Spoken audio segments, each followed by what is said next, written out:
Пасха для нас – это теплый, светлый, семейный праздник. Раньше мы ходили в храм, освящали кулич и яички, поздравляли родителей, встречались с друзьями, крестными наших детей. Но в данной ситуации мы приняли решение встречать Пасху дома, приготовить семейный ужин и быть все вместе дома, ведь самое главное – это здоровье семьи. Оставайтесь дома и не болейте. Прямая трансляция пасхального богослужения из Спасо-Преображенского кафедрального собора в ночь с 18 на 19 апреля пройдет на телеканале РТС.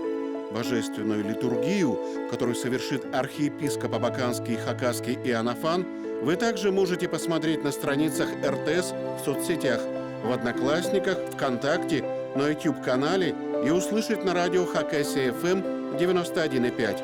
Начало 18 апреля в 23:00.